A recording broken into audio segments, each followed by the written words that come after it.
Somali President Hassan Sheikh Mohamud and Ethiopian Prime Minister Abiy Ahmed met on Friday during the 38th African Union (AU) summit in Addis Ababa.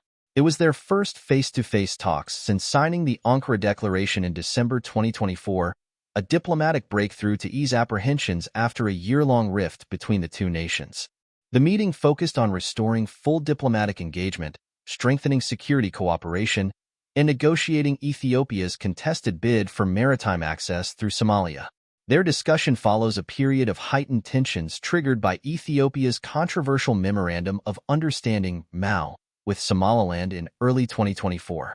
As part of the deal, Ethiopia would secure 20 kilometers of coastline for a naval base in exchange for potential recognition of Somaliland's independence. Somalia, which considers Somaliland part of its sovereign territory, viewed the agreement as an unacceptable violation of its territorial integrity. In response, Mogadishu cut diplomatic ties with Ethiopia, recalled its ambassador, and threatened to expel Ethiopian troops from Somalia. Amid the rapidly deteriorating situation, Turkey stepped in to mediate, leading to the signing of the Ankara Declaration on December 11, 2024. The agreement de-escalated hostilities and established a framework for diplomatic negotiations. Ethiopia agreed to work towards securing commercial access to the Red Sea through Somalia under a negotiated settlement, while implicitly backing away from its contentious naval base agreement with Somaliland. In January 2025, the two nations restored full diplomatic representation, opening the door for further discussions. A major focus of the Addis Ababa meeting was the future of Ethiopian troops in Somalia. Just half a year ago, Mogadishu had vowed to cut all ties with Addis Ababa, threatening to expel Ethiopian troops over what it saw as an unforgivable violation of its sovereignty. Ethiopia, which had previously stationed up to 10,000 soldiers under ATMIS, intends to maintain a military presence under ASOM to continue operations against al-Shabaab insurgents. Deputy Foreign Minister Ali Omar Balkad confirmed that Somalia is working to include Ethiopia within ASOM's troop structure, though most quotas have already been allocated.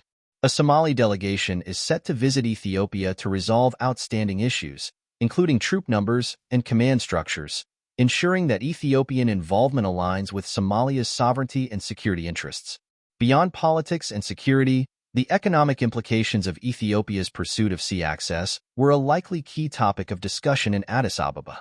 Ethiopia, which currently depends on Djibouti for 95% of its maritime trade, has long sought alternative routes to the sea to diversify its trade infrastructure. While Somalia stands to benefit from port agreements with Ethiopia, Mogadishu seems wary of setting a precedent that could compromise its sovereignty over coastal territories.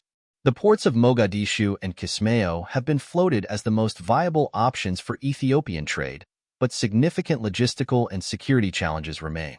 Chief among them is the presence of al-Shabaab, which continues to control or threaten key transport corridors linking Ethiopia to Somali ports. Security challenges also persist as al-Shabaab continues to exploit regional instability, launching attacks aimed at weakening state authority and disrupting diplomatic progress. Meanwhile, internal Somali political divisions remain deep, with opposition factions expressing skepticism about any agreement that accommodates Ethiopian ambitions. While the meeting in Addis Ababa marked a watershed moment in the reconciliation between Somalia and Ethiopia, several critical issues remain unresolved.